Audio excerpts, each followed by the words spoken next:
Go. So hopefully you can see my slides here. And I've tried to leave enough space here that you can pop me into the top right corner of your screen, just so I'm not getting in the way of any diagrams or any explanations as we go along the way.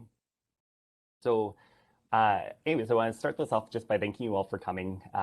This is kind of a weird talk title, and I was hoping it would grab someone's attention. And I would love to know what sort of imagination this led to for you when you were reading it. But basically what I'm going to be talking about today is our sequencing and surveillance program that we perform here at our RPL, or Roy Romano Provincial Lab, for SARS-CoV-2 or COVID-19. So I've titled my talk, How Machines, a Pangolin, and Constellations Are Guiding Us Through the Waves of the Pandemic. And this is more or less in reference to some of the tools that we use to perform this particular work. So it'll make more sense as we go on. So I figured just to start this talk, it's been an interesting first year of being at RRPL and in this position. Prior to this point, and at the start of this pandemic, I actually was, as Jason said, a postdoctoral fellow over at the University of Regina. And at the start of the pandemic, at least for Canada, around March or so, I was doing something very different. I was blowing off some steam and on a big road trip with a group of friends over to Edmonton. And I remember it really well, hearing about all the news of pandemic concerns or just waves of COVID infections that seemed to be happening. And of course, we decided that the best place to start a pandemic was to be at West Edmonton Mall. And so, of course, that's where you should be, right? In the middle of typically busy place.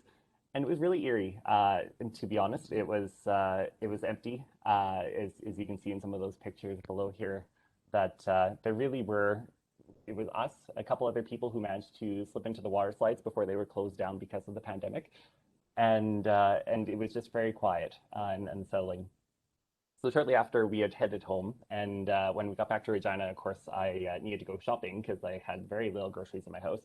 And so I headed to Walmart, and here you can see what we probably all experienced, which was sort of the panic, the unknowns of what the pandemic could be. And so these aisles were actually the pasta aisle. So I managed to grab the lasagna noodles for myself just to be able to make some food. Unfortunately, there was no toilet paper at that time. So shortly thereafter, that I actually joined on to Roy Romano Provincial Lab. And when I started here, it was for more or less relief support. So I was still working at the university.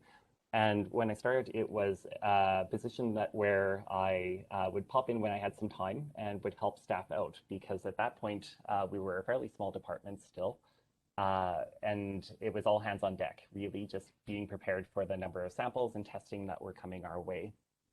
And this has really been one of the more consistent things of this pandemic is these waves of small to large to small again of samples coming in and out of the lab and really bracing for those waves of the pandemic as they come through.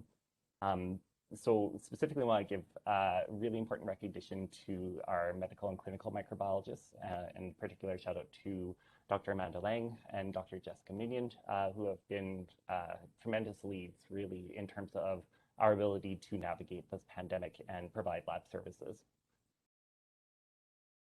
Also really important, and I can't honestly do enough justice for this. So this is just a sampling of some of the staff that we have here in the molecular department here at Roy Romano. It's pretty rare to be able to capture all of us at once and stop us because there's testing is always going on. And of course, we are constantly rotating in and out and trying to provide a high level of service. So this is merely a portion of the number of people and other departments even that are responsible for the services that we provide during this pandemic. And really, I can't summarize enough or well enough how much work it's been for these people.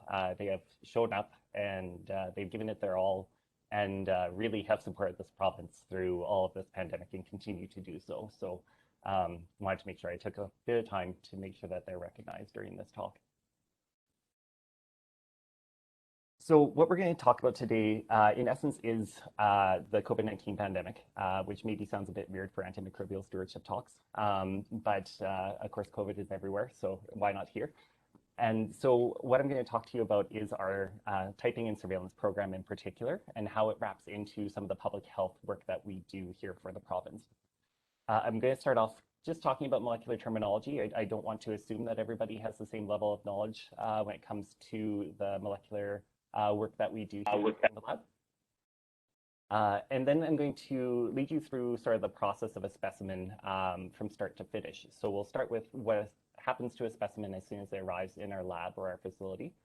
We're going to talk about the sequencing that we perform and what that sequencing provides us in terms of information. And then we're going to dive into the nitty gritty. So I'm sort of a part-time bioinformatician, I guess at this point in time. I hesitate because I certainly started as a microbiologist in my training, and I've kind of taken up computers and bioinformatics as I go. But we are going to dive into that and give you a bit of a crash course and behind the scenes look of how we analyze some of these clinical samples.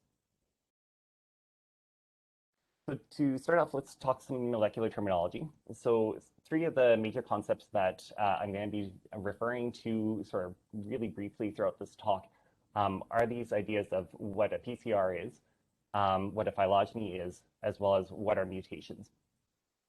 So when I talk about PCR in this talk, what I'm referring to is a molecular process by which we are amplifying the signal of a sequence, so of the genetic material that we see within a pathogen, for example.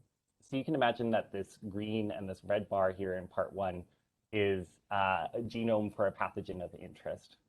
And what we are doing in PCR is really trying to create more copies of those genome components. So you can think of this as sort of complementary components, the plus and minus strand, if you know a bit of your DNA and RNA.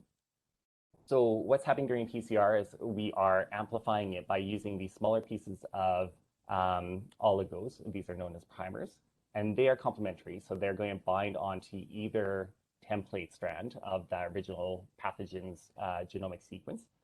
And then we're going to amplify that using some enzymes. And in doing so, we actually duplicate or create more copies of that genomic material. And this is one way in which we can amplify that genetic material that's present in a clinical sample and be able to detect it. So be able to say yes or no, a virus or a bacterium is in that sample. So that's what I mean when I refer to PCR. When we talk about phylogenies, if you're a genealogy buff, you maybe recognize some of this type of structure. So phylogenies are often referred to as trees. And really what this is showing is the relationship between different individuals, or in this case, different members of a species. So for example, if we were to say that A, B, C are all part of the same species, these lines are showing us the relationships and how closely connected or related they are, where, of course, if they are have shorter lines between them, that means that they're more related. And then as these lines get more distance from each other, for example, from A to E, that would suggest that they are probably related, but more distantly related. Like you sometimes see these phylogenies represented differently. So in the top part, this is a horizontal version of a phylogeny, and this is showing us the changes in the genome or in that sequence that makes up that pathogen, and how many changes there are. Sometimes this gets wrapped around, and these are sort of the prettier graphical versions, or if you are publishing a paper, that sometimes they want to condense that phylogeny, so they're going to make it into a radial. But for this talk, we're going to talk about these horizontal versions that are a bit easier on the eye and a little bit easier to interpret, in my opinion. The last part that we should introduce you to is mutations. So mutations are really key in the work that we do, particularly when we are looking to detect a particular type of COVID. So you'll hear me talk a lot about lineages and variants. This is really the basis by which you get those lineages and variants. So here I have a nucleic acid sequence. So this is the components that make up the genetic material of a pathogen. And underneath it, these are the amino acids that those genetic sequences are coding for, so that you can make building blocks of life, such as proteins, for example, here. So what you're seeing here is that we have the original sequence. So this would be, let's say, the original ancestor of all COVID. Let's say for an example. And here you can see that a more recent sampling of COVID may have some changes in that genetic sequence, so in this case, a T to G. And this can result in changes in the types of amino acids that get produced. And really, this is just one example of the types of mutations that we encounter in genomes. So a really topical version of this is an L452R mutation. And this nomenclature up here, this S, indicates this is spike. So this is actually a COVID mutation that we encounter in the lab and we use to detect Delta cases when it comes to variants of concern. So what's happened here is that there was this L amino acid and at this position, and it's been changed to a totally different amino acid that's characteristic of those Delta types. So let's get started. What happens when a clinical sample arrives here at RRPL? So there's actually a couple of different types of samples that show up in our lab. Many of the samples are in need of additional COVID-19 or of COVID-19 testing altogether, so they haven't been tested yet. And what we do here is we have our group of lab scientists that I showed in that photo of the department that are responsible for performing nucleic acid amplification tests. So again, these are usually PCR tests, and they're meant to be ways to amplify that signal from that genetic material. Once that process is complete, then our lab scientists review the results for a given sample to determine whether or not it's positive or negative for SARS-CoV-2. So that represents a good chunk of the work that we do in the department. Specifically for COVID, we also look for other pathogens as well. The other types of samples that often enter are ones that have been tested elsewhere. So Saskatchewan, of course, is a really large province, and we operate on a sort of hub and spoke model. So we have our urban labs as well as our rural remote labs, many of which have the machines and the capacity to be able to perform COVID testing. And so oftentimes what we see are the positive samples will arrive at RRPL. And these are being sent here more or less for more testing, which I'll describe here right away. Or they are sent here to be stored in case there's further questions that need to be asked of that specimen. Other types of places that might send it in, so you may have encountered a point of care PCR device. So these are really small, portable, often version of the types of machines that we use in the lab here. And these are placed in all sorts of facilities. So a main one that we have them in our emergency rooms and hospitals, so that you can get a really quick answer as to whether or not your client has COVID-19 or not. The last place, if you are someone who has traveled recently, you'll have encountered testing by a private test provider. So these are third parties. Usually these are private businesses that have trained professionals who are able to run the types of PCR testing that we do here as well. Overall, so there's the two different types, so samples that need to be tested and samples that have been already tested and test positive. In all cases, every positive sample is tested right now for variants of concern. And we do this again by a PCR method, but specifically we're looking for those mutations that are characteristic of different types of COVID. So for example, that Delta mutation that I mentioned in that last slide. So if we consider the virus here, so this is SARS-CoV-2, and this is the entire sort of blueprint or makeup of that virus's genome. And if we look specifically at spike, which of course that's the one that gets the most attention out of all of us really, in terms of vaccine production, in terms of concern for how infective these viruses can be. What we see is that you can have different sequences within that spike gene. And this is outlined here in this image below. So we can have all of our different variants of concern, which are listed here. And then from this horizontal axis, what we're seeing are key spots within that spike gene that result in an amino change. And so I've highlighted some of the ones that we are using right now here with these yellow arrows. So this K417N. And what you can see in this graphic is that the darker the color, the more likely that you will see that mutation in that given lineage. So really, we are using that K417N to detect it in Omicron. This is a lighter color that you can see, but it's actually very much consistent to find this mutation in Omicron. And as our knowledge evolves of what Omicron sequence is, we are finding that this is a very reliable place to test and see if a sample is an Omicron.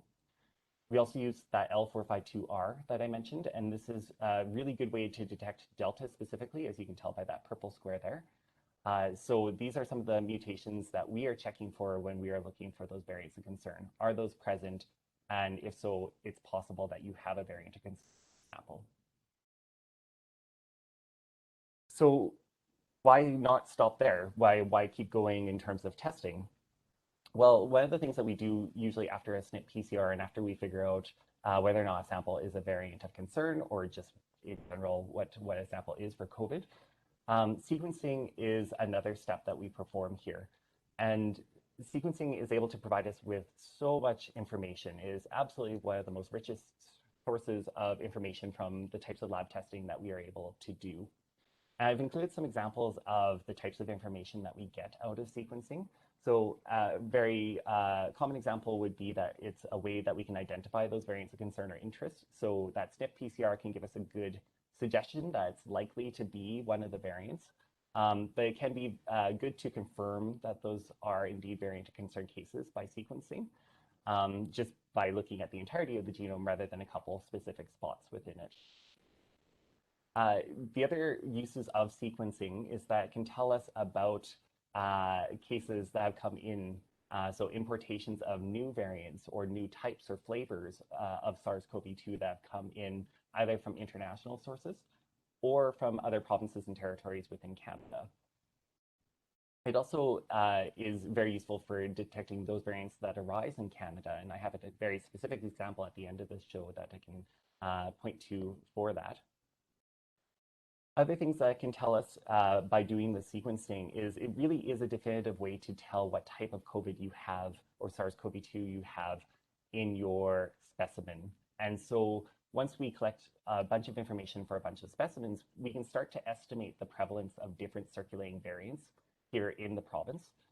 So for example, right now, Delta is really the predominant one, and we can tell the prevalence of all the different sublineages or sort of children or descendants of the original Delta that are very prominent in COVID-19 cases here in the province right now. We can also use sequencing as a really good way to resolve outbreaks. So we can see with high definition cases of outbreaks. And in some cases, you can even tell transmission. This is very true for, especially for other pathogens, where you have much larger genome and more sites where mutations can happen in that genome.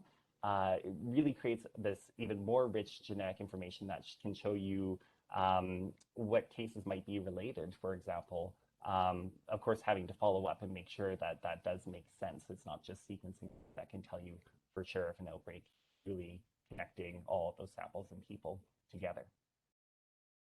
The other types of information, apart from some of those very applied public health sort of measures or actions that we can get out of this data, is we also are able to characterize those variants. So for example, one of the big reasons that we knew that Omicron might be of concern is because of sequencing that revealed all the different mutations in, for example, the spike gene that are sometimes associated with more severe outcomes, such as reinfection or increased severity, or even vaccine breakthrough, for example. These are often terms that we use to describe the effects or the phenotypes that can be associated with different types of mutations within a genome.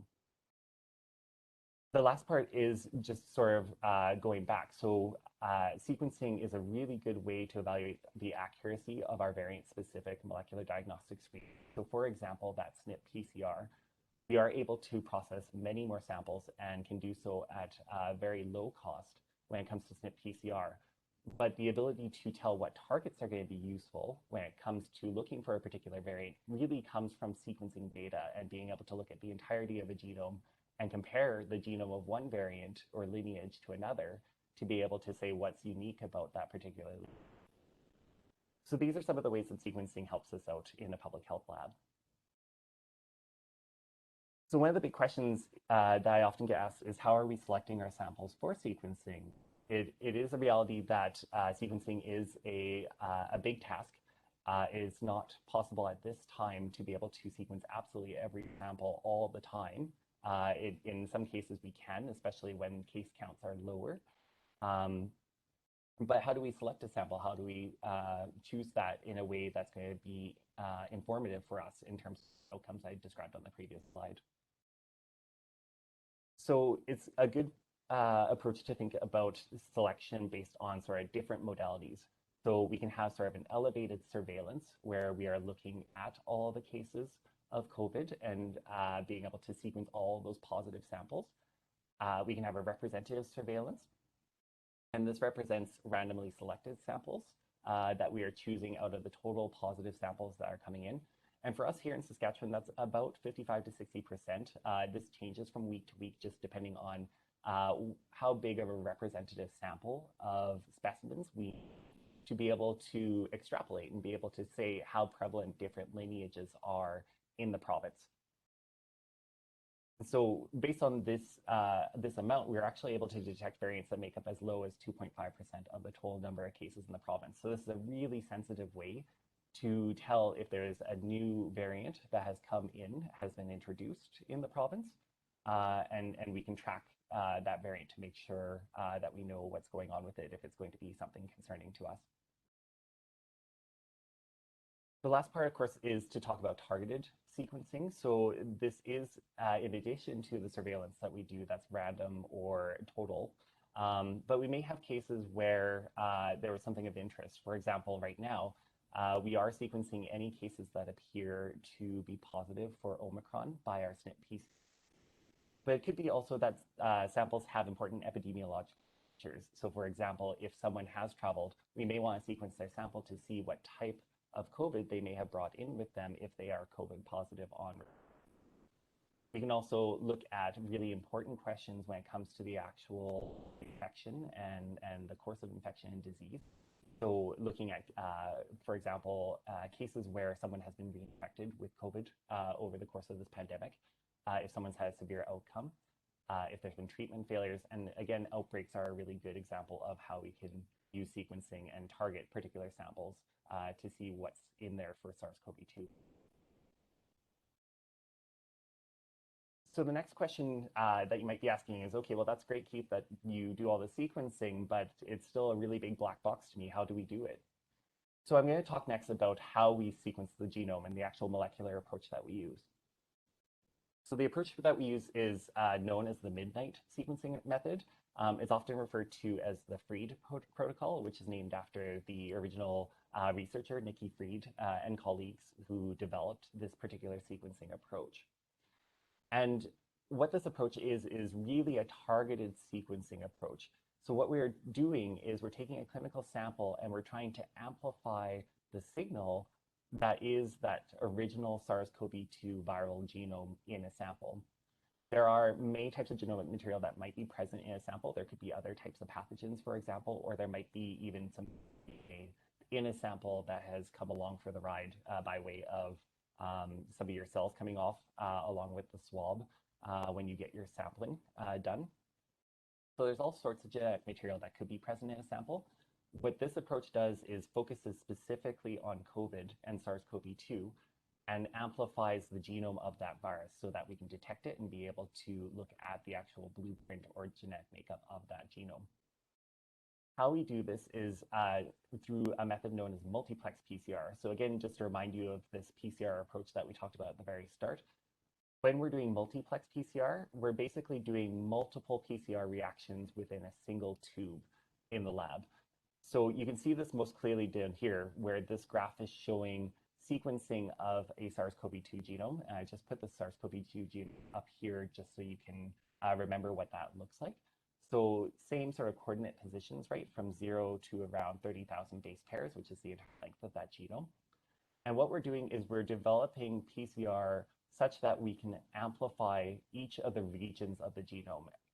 So if you want to think about it, it's kind of like putting a puzzle back together, and each of these PCR pieces are a puzzle piece that we use to reconstruct or recreate that entire genome, simply because it's impossible for us to amplify all of this at once using PCR.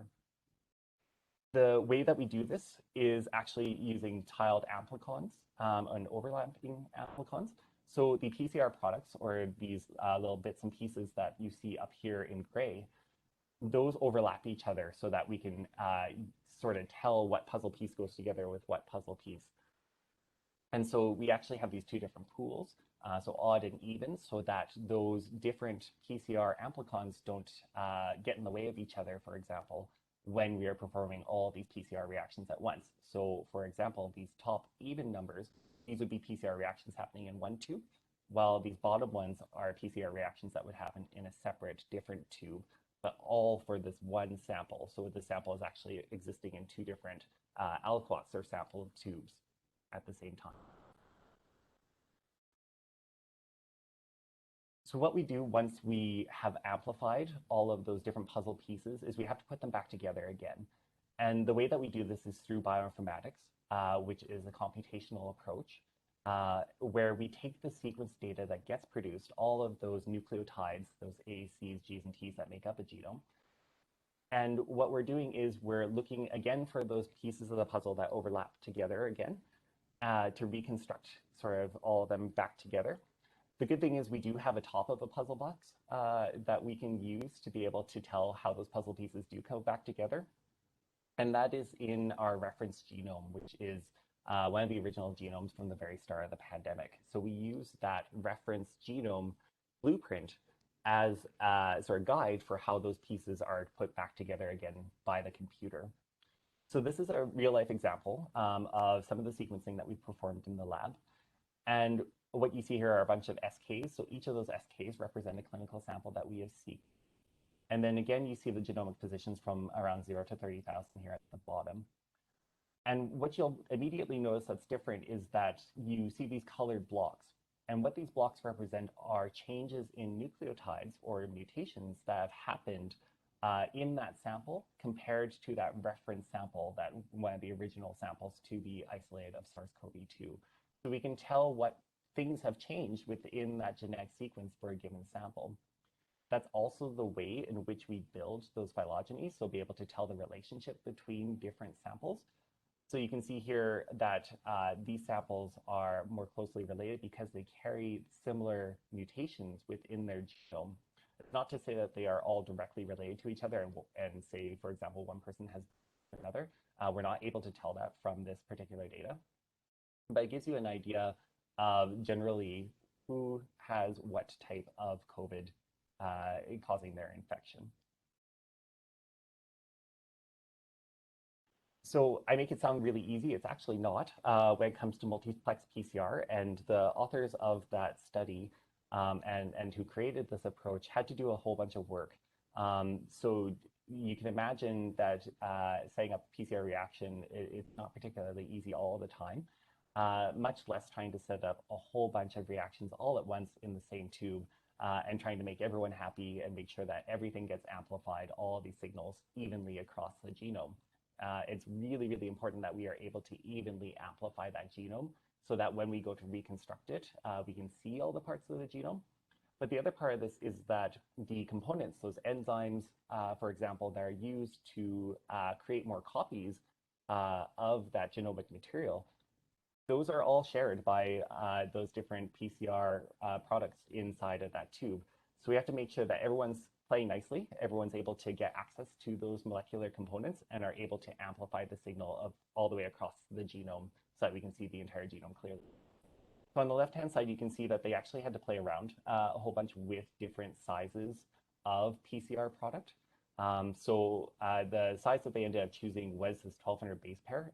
And I don't know if I mentioned it, but this is actually how the Midnight name came to be, is because 12 o'clock or 1200 base pairs. So that is the size that they chose because it has fairly even coverage, which is shown on this y-axis here, over the entire length of the genome. When they use different sizes of products, for example, if you use a much smaller base pair product, you can see that it gets a bit choppy. There's some amplicons or some PCR products that are favored over others. And so you are able to sequence those really well, but at the detriment of other parts of the genome and other PCR products. It's also important to note that it does matter when it comes to a sample how much starting material you have. So how much of the original virus genome you have in your sample. So what they were able to show is that even if you have a fairly extensive range of samples, like starting amounts of genomic material, I should say, that you are able to amplify all the genome and be able to detect all of the sequence in that genome over a range of concentration or starting amounts of genetic material in those samples. So that's just shown here by this value here. So for example, this would indicate a large amount of virus material, genetic material in that sample to start with, versus this one, which would indicate much less virus material to start with. But you can see that we're still able to cover the whole genome, and we're able to get a good amount of copies of that part of the genome all the way throughout the sample. So it's a very robust method is what you can take away. At the same time as all of these innovations happening around the world, so for example, that Midnight primer set that comes from a research group in New Zealand, um, over here we were starting to really ramp up our ability to perform sequencing because of how important it is for us to be able to understand SARS-CoV-2 and understand the waves of this pandemic here in the province. So over the course of this year, starting in February, really, maybe a bit before that time, and leading all the way up to even to today, we are pushing the boundaries of how much we are able to sequence our RPL. And some of the ways that we do this is through some very high-end equipment. So for example, here on the left-hand side, this is an automated machine. It's kind of a liquid handler, if you know what that is. And what that is doing is it's combining all the different types of liquids and reagents that we use to be able to sequence those genomes. I'll show you a video of it in action here in a small second. The picture down below here, these are examples of our sequencers. So if you know your sequencing, these are two MySeqs that we have that are affectionately referred to as Mario and Luigi. And so they are working full-time all the time, sequencing our genomes as well as a number of other different genomes for different types of diagnostic testing that happens here in the lab. So machines are one part of the equation, but the other part is really personnel and having people available to perform the sequencing. It's a very intensive process. And when it comes right down to it, the most important thing that we do is that diagnostic testing. So being able to tell if a client or a person's specimen has SARS-CoV-2 in it so that we can make sure that they are treated accordingly and are able to stay safe and healthy. And really that is first, that is the most important piece. And sequencing, while it's really important, it's sort of that additional thing, that extra bit of rich information that we try to get done. And so here are some examples of people who are involved in that process. And so we have a number of people, lab scientists within our department who help out with the sequence process. We also have specialized personnel that are known as genomic liaison technical officers. And these are provided through the federal program, so through a national program that makes it so that these individuals are able to focus and specialize in sequencing and can really help us push the boundaries of our capacity to be able to look at SARS-CoV-2 genomics here in the lab. So this is just a video of our liquid handler in action. I'll see if I can actually start it. Here we go. So what you're seeing here is the entire deck of the liquid handler. And this little robotic arm is a pipetter. So this is the unit that's transferring some of that liquid material from one place to another is part of the process of preparing a sample for sequencing. There's also different wells that contain all the different liquids that we use to be able to create those samples or to process those samples rather, as well as some of these tip boxes. So these are the units that are actually moving that liquid around with that pipetting arm. And then this is an example of one of the other sequencers that we have. So I referred to Mario and Luigi, which are aluminum MySeqs. We also use nanopore-based sequencing in the lab. And so what you're seeing here is a display of a flow cell. And this is the unit that's going to detect all of those PCR products that we've produced for a sample. And it's going to convert that into a sequence that we then can put into the computer to rebuild that genome. And so what is neat about nanopore is that it's actually using pores, so actual molecular bacterial pores that create a pore in a membrane.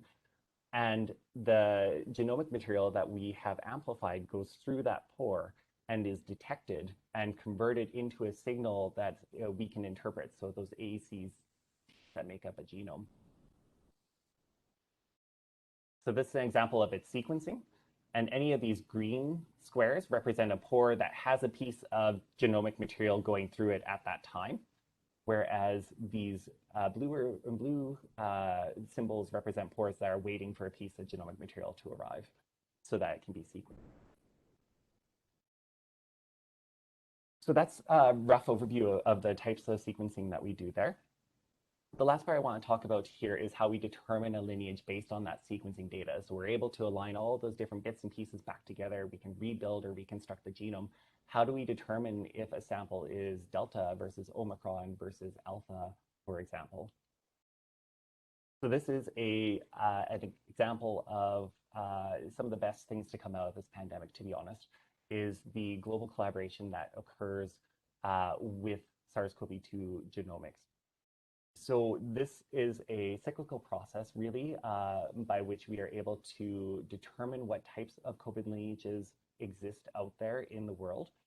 And this is based upon the joint effort of all sorts of public health labs, all sorts of other types of labs like academic or other supporting labs who are performing this types of sequencing for our benefit to be able to really inform our understanding of SARS-CoV-2. So GISAID is one of the repositories that holds all of these sequences. So this is just an example from yesterday that there's over 6 million sequences, so 6 million samples of SARS-CoV-2 that is present in this repository as of January 10th, 2020. So really the entire world has ramped up and tried to respond to the call or need to really understand SARS-CoV-2 and track its transmission and movement around the world.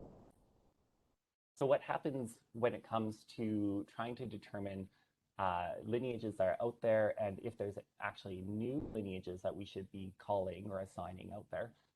It's a multi-step process. So it involves this a very expert group of scientists that are on these Pango and lineage designation committees.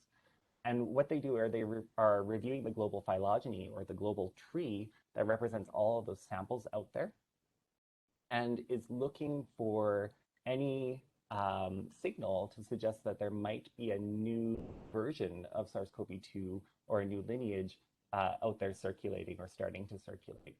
And so this is determined based on a set of rules. So it is structured, and there are rules when it comes to what we call a new lineage. So for example, when we called Omicron a new lineage, there were all sorts of rules that were checked off to say, oh yes, this is actually a new type of SARS-CoV-2 out there. Once those lineages are all determined, we actually get a bit of help from bioinformaticians who are very, very, very skilled, who are able to train a machine learning model, which is honestly probably the scariest terms you can bring up, this idea of machine learning. But it's immensely important and helpful for the work that we do. So what this machine is actually helping to do is it's taking all of this information that we've collected, so all of these genomes, as well as the lineages that we have decided, hey, this is a specific type of SARS-CoV-2, and it's going to run samples through a decision tree. So you can think of it very much like Guess Who, and I'll talk a bit more about it later. But being able to automate this idea of, okay, give me a genome for a sample, I will be able to tell you what that sample's lineage is. And so this machine will perform all these decision-making processes to tell what that lineage is in that sample. So we train the machine to be able to do this work.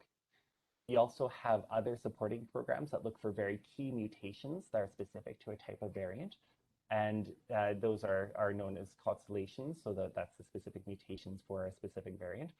Scorpio, which is the tool that actually compares to see if those mutations in a certain constellation match up to the genome in that one sample. So once that bioinformatics team has trained the machine, it pushes out a new version of the software, if you want to think of it like that, to public health labs like ours. And it's at that time that we start to analyze our data and look at what types of COVID are circulating here in the province. So once we do that, we are able to tell what the lineage is for one of our samples. We then upload that sequencing data into those public repositories like GISAID. There's also a Canadian version of this known as VirusSeq that's funded through Cancogen, which is sort of our national effort for doing SARS-CoV-2 surveillance. So these public repositories are publicly available, so you yourself could go in and look at SARS-CoV-2 genomes that have been isolated from samples all throughout the world, including here, right here in Saskatchewan. So really the point of all of these rules and these lineage designations is to have a systematic way of being able to keep track of SARS-CoV-2 over time. Because this is a virus, it is something that evolves over time. So you will start to acquire new mutations, for example, and we need to be able to have a way to talk about it. We need to be able to tell what is one type of SARS-CoV-2 versus another. And so this Pango rule system is able to help us with that. So I'm not going to go into great detail about the process that is used. Really what you need to get out of it is that the rules are based on that sequencing data to show samples that have very similar mutations that are perhaps unique to other SARS-CoV-2, as well as we use information to highlight epidemiologically important events, like, for example, if this is a new lineage that's showing up in a country that we've never seen that lineage in before, it will potentially have a new name or a new lineage. There are, of course, with any sort of systematic rule system, there's a naming hierarchy. So you've encountered some of these before, most likely if you've been paying attention to variants. So there's usually an alphabetical prefix, so A or B, for example, and then you have a whole bunch of numbers behind. And those numbers separated by periods represent sort of the descendants. So it's a way of naming all those members that are present on this phylogenetic tree. So a very good example would be B117. So this is alpha, which was one of the types of SARS-CoV-2 that was responsible for a really big wave here at the start of this year. So what this name means is that B117 is the 7th named descendant of B1.1. So that would be the type of SARS-CoV-2 that existed before, which in turn is the first named descendant of B.1, which was the first or a descendant of SARS-CoV-2 or an ancestral version of SARS-CoV-2 that existed before that.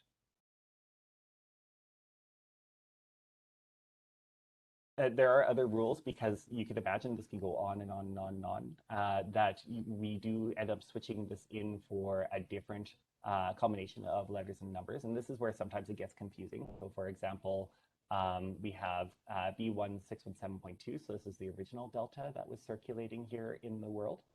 As soon as we started to see descendants of that or additional mutations in new SARS-CoV-2 samples, we add on this 0.1 to indicate, okay, this is a descendant of the original Delta, but this is now too long. So then it gets totally reclassified based on whatever number letter we happen to be on. So in this case, we were on letter AY. So that descendant is now called AY.1. You might be looking at this picture that I have here and asking yourself, well, that's great, Keith, but there's rules. Why are they breaking them immediately here in this example? So A and B, these are very specific ancestors it comes to SARS-CoV-2 genetics, and they represent some of the earliest samples that we were able to sequence.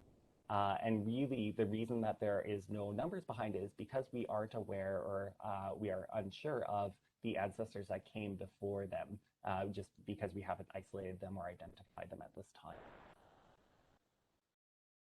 So I mentioned some of those tools that are used here for being able to classify those lineages. So Pangolin is the one tool.